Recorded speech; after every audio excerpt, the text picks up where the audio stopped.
Milí žiaci, milí deti a pani učiteľka, drahí bratia a sestry, v jednom meste bola vyhlásená súťaž, kto vypestuje najkrajší kvet doma za oknom. Podmienky boli presne dané, že to musí byť presne v dome, za oknom, že to nemôže byť kvet do záhrady. A keď hodnotila porota kvety, jednoznačne tam vyhral jeden kvet,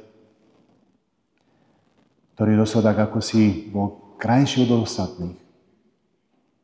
A ten kvet vypestovalo dievčatko, ktoré malo 10 rokov.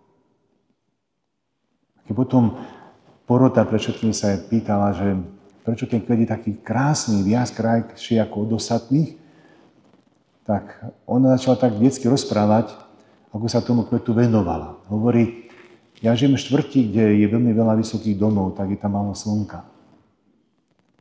U nás doma, bývame na druhom poschodí, slnko je len tak ako si z rána, potom už tam nemám, tak najprv položím kvet do okna, tam, kde vychádza slnko.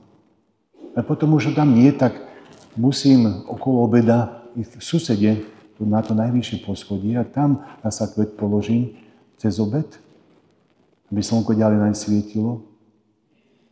Ale potom slnko zapadá, príde na druhú stranu a sa ten kvet zoberiem a idem ku kamarátke tej našej štvrti a ona má okna na západ a tam položím kvet do okna, aby zasa slnečko svietilo na ten kvet.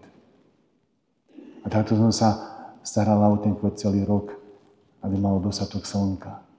A hovorí, ale to nie je moja zásluha, zdôraznila, to je zásluha slnka. A ono si už tak uvedomilo to dievčatko, že tú najhlavnejšiu úlohu robilo slnko. No bez slnka ten kvet by nebol krásny. My môžeme povedať, že to, čo je pre prírodu, pre kvety, slnko, to pre nás, pre ľudské kvety, je iné slnko, to je Ježiš Kristus. A my by sme sa mali tak, poviem, že vystavovať na svetlo, na tie lúče Božieho slnka. A to je počúvanie Božieho slova. To je Eucharistia, ktorú prijímame. To sú sviatosti, ktoré my cítime, že Boh nás očistuje, doslova na nás začne svietiť ako slnko. To je svätá omša.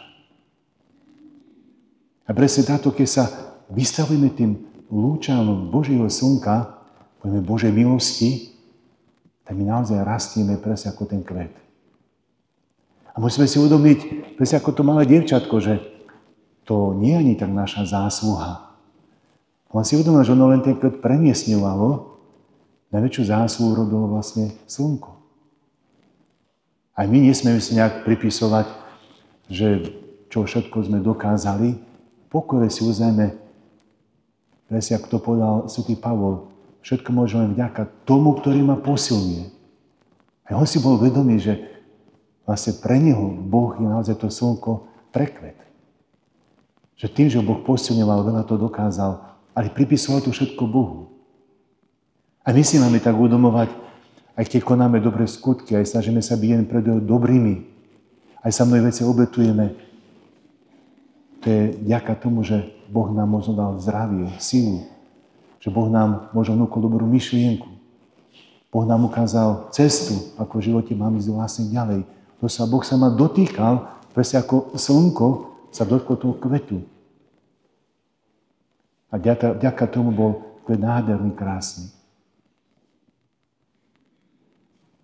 Jeden príbeh hovorí o francúzskej štvrti, kde žilo veľmi veľa ľudí prisťahovaných a nežili tam kresťania. A napriek tomu jeden kňaz, ktorý veľmi podporoval charitu, poslal do tejto štvrti, poznal tam jednu už rodinu, poslal jednu známu spisovateľku, aby zaniesla im balíček jedla, šiat a niečo pre deti. Dali adresu, ona išla na tú adresu. Prišla, zazvonila